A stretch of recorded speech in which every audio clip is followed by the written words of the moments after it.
So today we are talking about how do we deal with that stress when we have to explain our work, whether we are explaining it in our department meeting, team meeting, or maybe discussing some thesis, conference talks, and so on.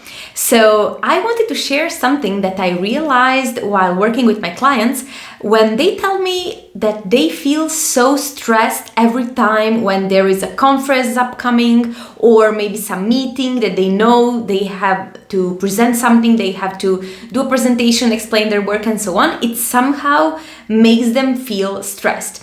And when we sort of dig into it and try to realize what is the part that is making them stressed, apart for the public speaking part, it's usually the part of preparing the slides, preparing the work, thinking about how on earth am I supposed to make sense of all of this data that doesn't even make sense to me.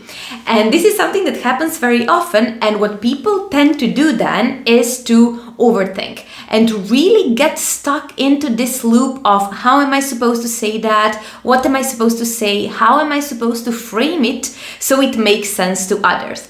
And I feel that what happens is that we as STEM professionals are sort of hardwired and really trained in a certain sense to optimize, to make sure that we find the best possible solutions.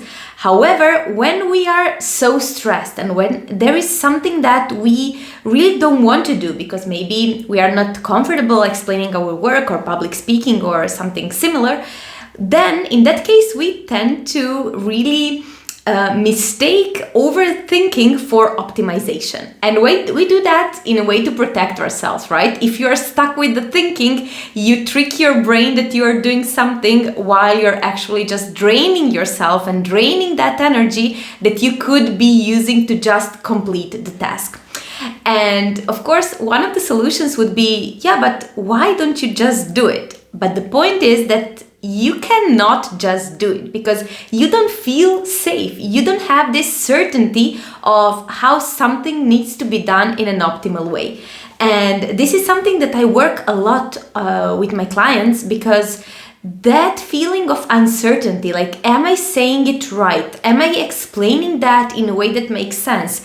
Am I harming my team or, my lab mates who have also contributed to this work if I don't really explain it in a way that's optimal? So this sort of brings you so many opportunities to really stop yourself and prevent yourself from doing anything and just being and continuing being stuck in that loop of overthinking that we often like to call optimizing or just brainstorming or whatever it is that you tell yourself you're doing. I am here to suggest that you are probably just overthinking. So how can we overcome that? What do I suggest to my clients to do? So one of the very useful things that I found it useful when I was working on my presentations or on my thesis specifically was just to sort of detach from the expectation that something has to be perfect the first time around. And this is very interesting because as STEM professionals, we know that things take some time. We know that things usually have to be reiterated in order to reach that optimized and optimal solution. However, when we are faced with something like this, which is a challenge of explaining our work or presenting our work or writing about that, we tend to be very, very strict with ourselves. We are like, oh, this has to be perfect the first time around. But if you actually think about it, it's much easier to just relax and say, okay, today my only goal is to put some words on my white screen, just to put some words there, to ask myself, what is it that I want to talk to these people about? What is it that I want them to know about my work? And just write some few key points that will then guide you to something else. And also, so one thing would be to remove this expectation that the first draft of the presentation, first draft of the thesis, first draft of your proposal has to be perfect. So just by removing that tension, you can think much clearly, and you're actually inviting your brain to collaborate with you and to give you ideas that are then going to be executed while you prepare your presentation, your written piece, or whatever it is that you are doing. So this would be one thing. And the other thing would be to really remove the focus from yourself to the people who are there in the audience, listening to you or writing your paper. For example, one thing that I really struggled with when I was writing my research paper was, okay, but how deep should I go? How much into the details should I go? I sort of want to achieve both things. On one hand, I want to be, of course, scientifically precise, but on the other hand, I want people to feel invited in my paper. So how do we achieve that? And one solution that I came across and really helped me a lot, and it helps also a lot my clients, so I hope that it will help you as well, is this thing of removing the focus from yourself and focusing on the people who are actually reading your piece. Like, what do they need? Which piece of information would be something that they would be missing here? How can I make it easier for them to understand what I'm talking about?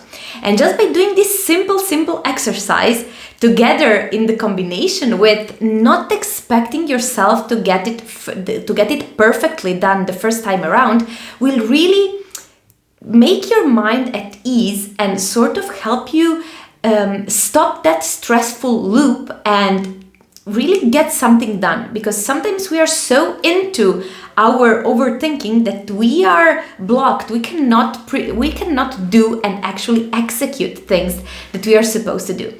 So I wanted to share these tips with you, and I hope you found them useful.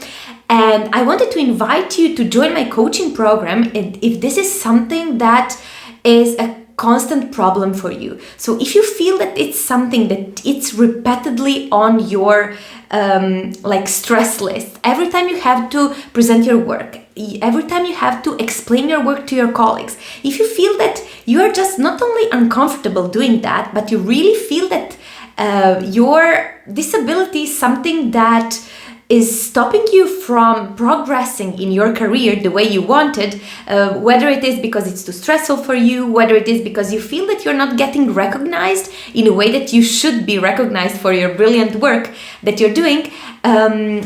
So if this is something that happens to you, I want to invite you to join my coaching program in which we tackle exactly those things. So I'm specialized in helping STEM professionals become great communicators and really get that ability of explaining their work, their complex work, with ease to anyone. So if this is something that would be interesting to you, I will leave a link down below in which you can schedule a completely free discovery call with me where we can discuss all of these things and see if we are a good match to work together. So I hope you found this video useful, and see you in another video. Bye bye.